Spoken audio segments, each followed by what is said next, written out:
Në veri të vendit u rikthyen sot rreshjet e doborës të cilët po shoqërohen nga era dhe temperatura nën zero. Rreshjet kanë përfshirë thuajse të gjithë qarkun e Kukësit, Pukën dhe një pjesë të qarkut të Dibrës dhe atë të Korçës. Nga Kuksi raportohet se në segmentin Thirr Kalimash pjesë rrugës së Kombit rreshjet e dendura dhe e dobora po vijojnë me intensitet, ndërkohë që rruga mbahet e qarkullueshme, por kërkohet kujdes nga ana e drejtuesve të automjeteve, që në orët e para të mëngjesit u bëj detyrueshëm përdorimi i zinxhirëve në akset rrugore Kukës-Bushtric-Peshkopi, Kukës-Shishtavec dhe Krum-Bajramcuri. Vëmendja jonë përqendrohet sigurisht te rrugët kryesore, të cilat realisht në këtë moment që po flasim janë të kalueshme, sigurisht fillimi është gjithmonë ka vështirësitë e veta, po vazhdohet me hedhjen e krypës, po pasohet me 8 deri në 9 borë pasuese në segmentin tunel Morin.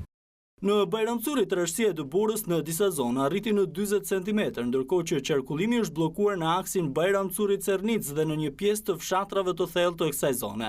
Rreshjet të dendura dobore kanë përfshirë edhe rrethin e Pukës, ku tërheqësia e doborës në qafën e malit arriti në mbi 40 cm.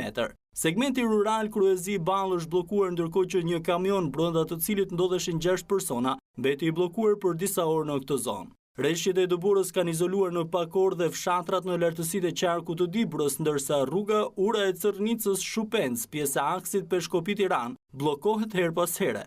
Vështirësi qarkullimi paraqiten edhe në fushë Bulqis. Rreshjet e doborës kanë përfshirë edhe rrethin e Mirditës, ku nuk raportohet për vështirësi qarkullimi. Autoriteti i rrugëve apeloi përdoruesit e këtyre akseve të tregohen të kujdesshëm dhe të mos qarkullojnë pa mjetet e duhura teknike, pasi krahas rrezikut shkaktojnë dhe bllokimin e rrugës. Mjetet borpastruese po punojnë për mbajtjen hapur të akseve rrugore. Ndërkohë, si pasojë e motit të keq dhe dallgëve që arrin deri në 8 ball, Kapiteneria e Durrësit pezulloi lundrimin e peshkareqeve dhe anijeve të tonazhit të mesëm. Nëse situata përkeqësohet, do të ndalohet dhe lundrimi i trageteve. Rreshjet e dendura të shiut shkaktuan përmbytje edhe në shumë zona të qytetit të Fierit. Përmbytje nga rreshjet u shënuan edhe në qytetin e Vlorës, ndërsa pati dhe vështirësi në qarkullim.